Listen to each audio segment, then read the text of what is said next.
We'll start with the left side timing cover. No, I do need to put that little screw in there. All right, 6.4 Newton meters. I did torque this one before. I'm just gonna put a little line right there. All right, left side rear timing cover. Everything's on behind here except for the dipstick. I think we can sneak that in later. This goes behind here. It is a snug fit right here. Sometimes if the heads are machined too much, it might be a little bit of a tight fit, but I think it's actually just a tight fit to begin with as well. I got it in before. There it is. I did replace these little grommets with the little metal dowel and the rubber insulator. I think it's just these two. These are the screws that we're putting in on this side. Doesn't give a torque for this side, but you can see on the other side, backside timing cover, it's a T1 torque, T1 5 Newton meters.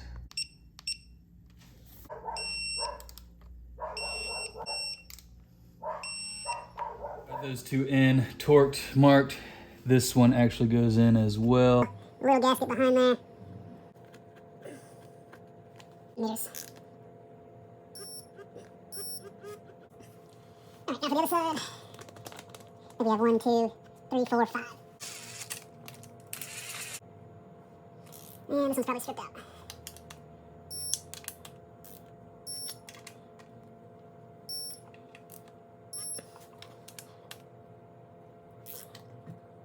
Oh, got it. All right, got new woodruff key.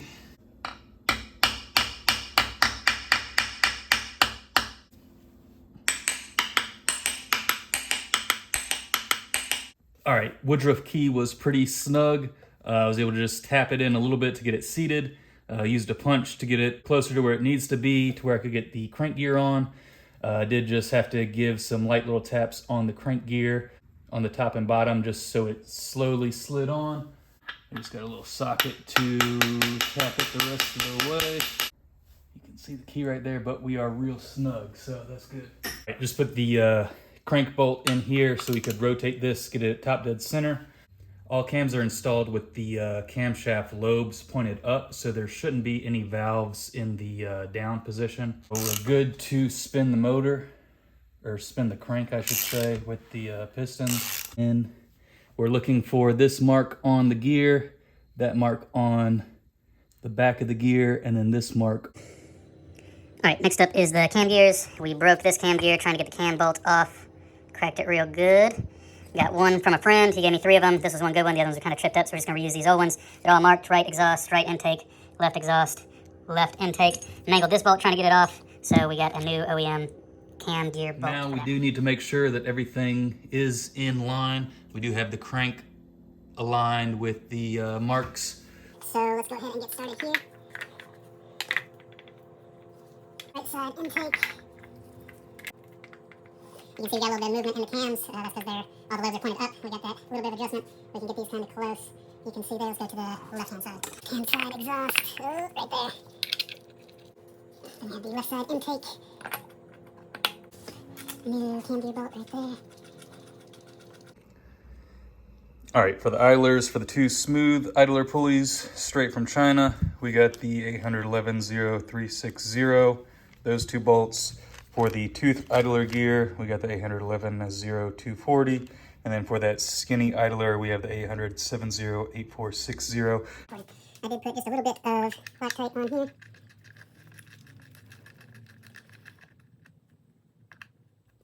All right, we're looking for 39 Newton meters on all 4 of these idler pulleys. The toothed idler, got just a couple threads of Loctite on there as well. And that's not a 12mm bolt.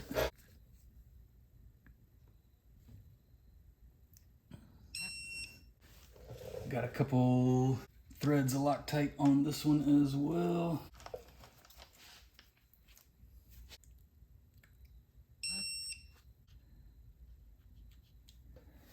I'm gonna go ahead and torque the cam gear sprocket bolts.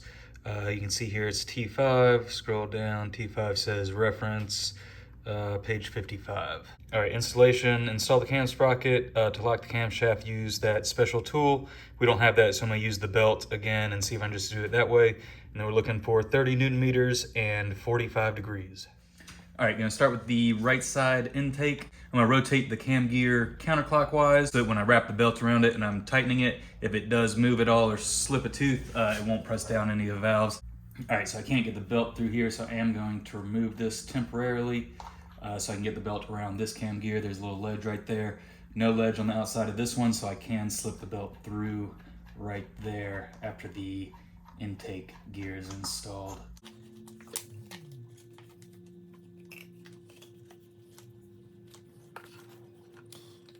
I don't want to use the crank gear in case it rotates, so I'm going to try and use this little idler over here.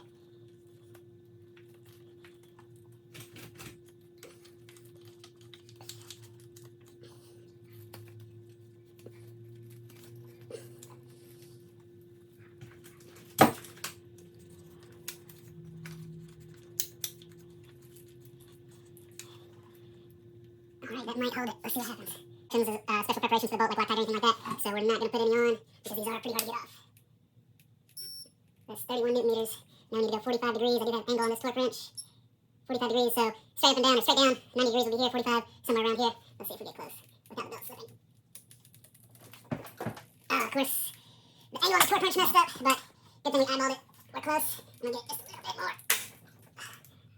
I think that was just the belt popping one tooth, but I think we're real close to 45 degrees. I'm going to call that one good. I'm going to go around and do the rest of them. Alright, got the same thing going on here. Rotated it counterclockwise as much as I could. Got it looped the right way, hopefully. Let's go 30 Newton meters. 32 Newton meters. 45 degrees. We're real close to straight up and down. Let's see. Let's see if it'll work this time. There it goes.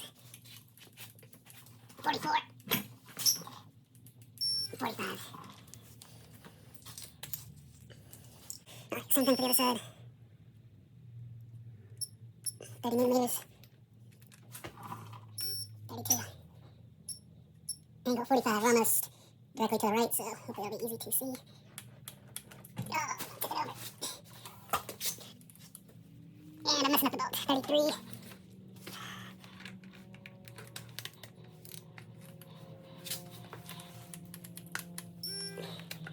That's gonna be fun to get out. But at least we know how to get them out right. Alright, last one. Let's see if we can get this last one done. New bolt. Got a new bolt in there. Angle still zeroing. Hopefully this will. There we go, 45. 30 Newton meters. 30 on the money. Make sure that's done that good. 45 is straight out to the right, so it should be somewhere around this way. Hopefully we won't tip the motor over. Probably gonna tip the motor over. Come on, baby. It's slipping. 43. Okay, we got it. All right, for the tensioner, this is the older one made in Japan. The one that came in the Gates kit came from China, but I did go ahead and get an OEM tensioner. We're going to be running the Chinese pulleys, but at least we'll have a OEM Japanese tensioner. In the Gates kit and also in the factory service manual, it does say to keep it upright. Oh, no arrow on the... So most of them do have an arrow pointing up. Looks like the OEM one doesn't. But you should have it, keep it in the upright position. They say air pockets can get in the hydraulic chambers during shipping. So to keep it upright, get a C-clamp or something. So the instructions say to compress the rod 3 times, let it all the way out, back in. All right, got it in the vise. Got a little rag to protect the housing. Got the C-clamp, just putting a little bit of pressure on here just so we can remove the pin. You want the flat fixed side of the C-clamp on the piston. Just make sure everything's level and flat and that you don't push it in at an angle or anything. So I'm going to pull the pin, release it, and compress it a minimum of 3 times, and then we'll put it on. Bled it 3 times or compress it 3 times. Keeping it upright, we're gonna put a little bit of Loctite on the threads. Should be more than enough. Keeping it upright. I guess it just rests on... Well, it doesn't really rest on anything, does it? It rests on that dowel pin in the bracket. Oops. All right, we got 39 Newton meters on the torque wrench. The little scratching was actually just the pin rubbing up against the back of the front of the tensioner bracket brace thing behind there, so no issues there. I'm gonna put it up in this upright position to torque it to 39 Newton meters. 39, right at 40. All right, we're basically just following the FSM. We got all the idlers on except for that lower one. I got the tensioner on, and now it just says to line up the timing belt. Basically just line up all the marks. Start on the crankshaft, exhaust right-hand side, intake cam right-hand side. So basically just work on the right-hand side first, and then on the left-hand side, because you do have to rotate those cams. So for the left-hand side exhaust, you're gonna rotate it counterclockwise to reach the marks. For the left-hand side intake, you'll rotate it clockwise to reach the marks. That's so you don't hit the wrong valves, because it would interfere with either the other valves, the intake and exhaust, or the piston. So we're gonna do that now. All right, only goes on one way. Gates, those are the arrows of rotation. Rotates this direction. And I think we just need to double check. I think that is the crank sprocket right there. So we'll put that on the crank sprocket. Come under here. I think you go under here, around here. Crank sprocket's where we need to be. Right side intake where we need to be. Left side intake. Is that where we need to be? So then we would come over this missing idler around here. And then we have the slack over here to get these in line. So you can see these two double lines. Can you see these two? Yeah, these two double lines are supposed to meet. So if we rotate these as close as we can without depressing any valves, you can see they're a lot closer right here. So we'll rotate this one clockwise so that this lines up with that. Jump the tooth. So I've got the 10 millimeter Allen on a breaker bar just so we don't have any issues with the ratchet. We'll roll this. Come on, baby, don't be mean. Right there. Almost need 3 hands. We're actually going to do we're going to do the lower gear first because it has an edge. We need this timing mark to be right here.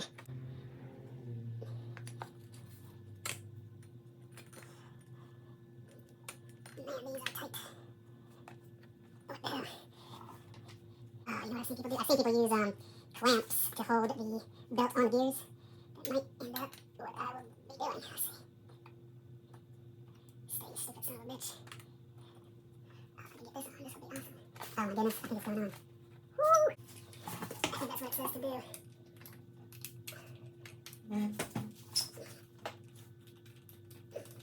Yeah, all idlers are 39 Newton meters.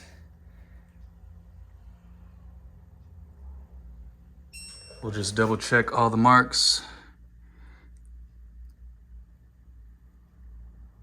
Crank. What is this? Right side intake. Left side exhaust. This is right side exhaust. Left side intake. Left side exhaust. So now we should be good to pull the pin and turn the motor over. I'm gonna pull the pin. There we go. So now we should be good to turn the motor over. Still need to install the timing belt guides right here for the manual transmission, and then there's 3 on those cam gears. But I'm gonna turn the motor over a couple times, just make sure there's no interference. Take a quick look, make sure there's nothing down in the intakes. You can see those intake valves are actually already open. All right, now let's see what happens.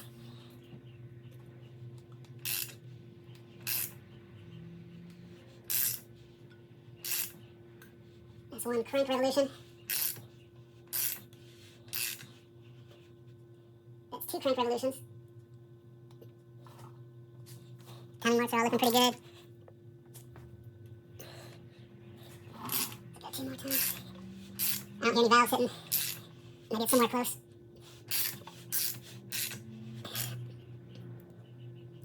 Alright, everything feels good. Didn't hear any valves hitting. No slipping of the belt, no jumping teeth. All the timing marks still lining up. A little bit off right here, but I think because of like the shaved decks, every time you shave the deck of the heads, you get, very small changes in the actual timing alignment. But since everything was lined up on the belt, you can also count teeth. I don't think I might count teeth later. We'll see before I put the final front covers on. I'm gonna call that good. No, we're gonna put the Yeah, between the timing belt guide and the timing belt should be 1 millimeter plus or minus something. Timing belt guide, manual transmission.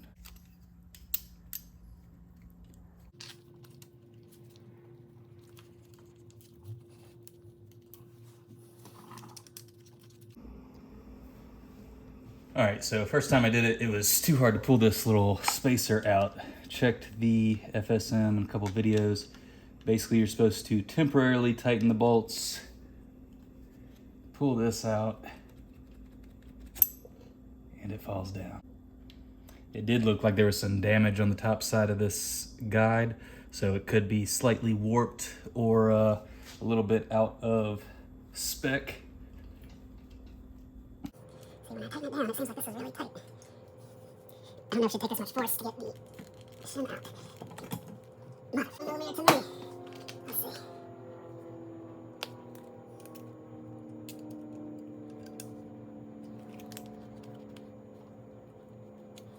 Alright. And then we're going to torque these down to 9.75.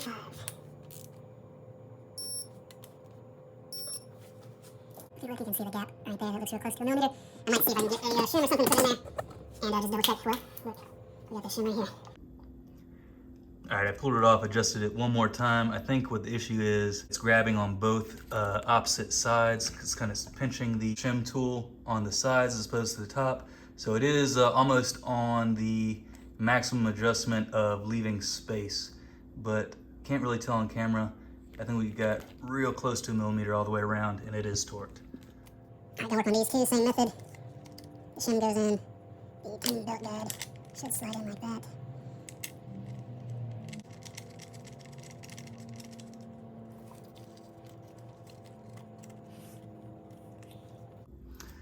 And then these are 6.4. I'm gonna need an extension.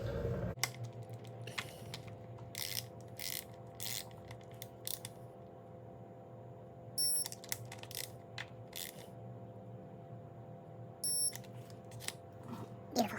We'll go ahead and knock out the rest.